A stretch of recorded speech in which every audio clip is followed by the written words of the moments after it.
fraternity in South Sudan. My name is Nelson Kwaje. I am the team lead for Seniors Hub. It's a youth and innovation hub based in Juba, High Malakal.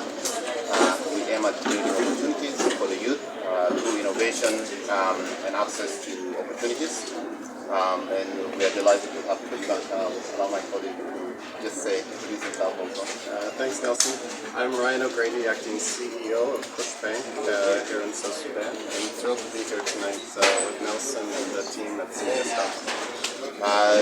The purpose of this occasion was to discuss financial inclusion. We have an evening with series where we bring thought leaders to come and discuss financial inclusion. And over the past 2 months, we have been engaging with different thought leaders, including the Central Bank of South Sudan, the African Development Bank, and the World Bank. Also, Kush Bank has been a constant presence throughout.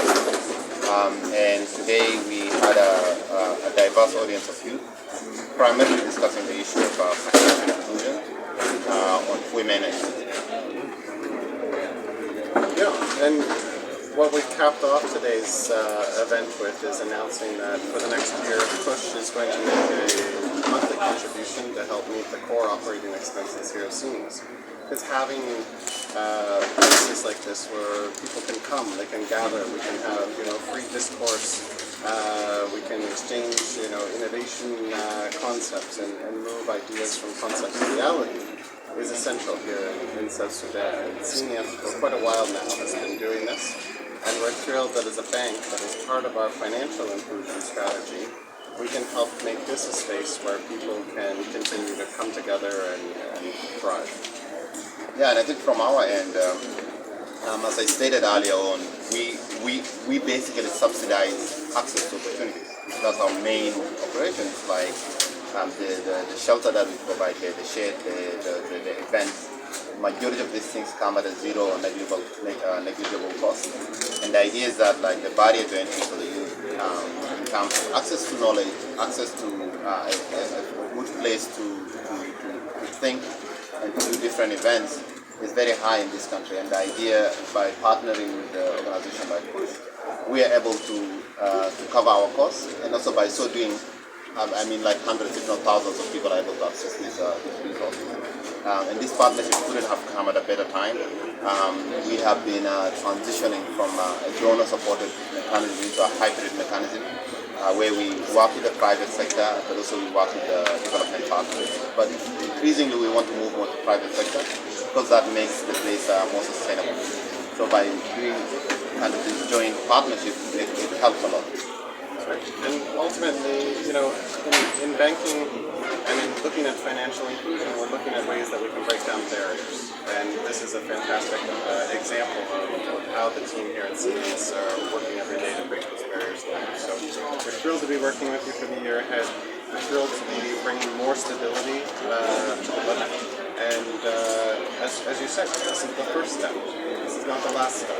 We're going to have a couple more really good announcements in the coming weeks and months, and we'll continue to support this agenda of youth engagement and youth development here in South Sudan. Thank you. Yeah, thank you for that. Yeah, we can take if there is any questions. Just a quick one, Brian. In South Sudan, social norms constrain women's rights for financial inclusion. And then at Kush, what are you doing to make sure that these women are really lifted, and then the such burden is reduced?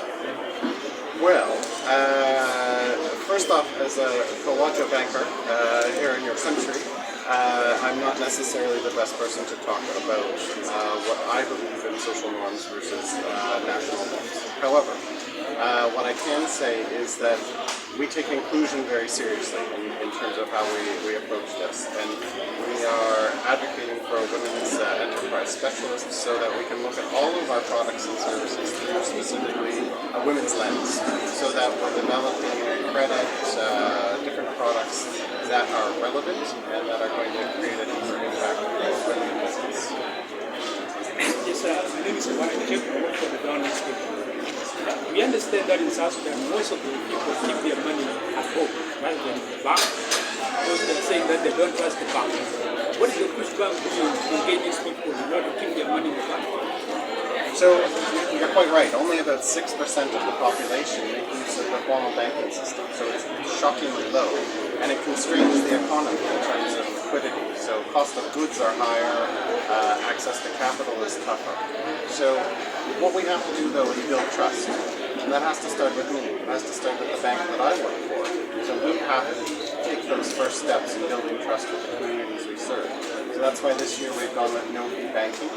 That's why we send teams out into the markets